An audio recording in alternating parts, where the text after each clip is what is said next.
من قائمة التراث العالمي.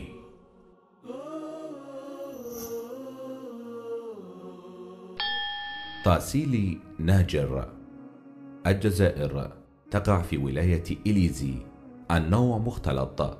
رقم المعلم في قائمة التراث العالمي 179. سنة التسجيل 1982.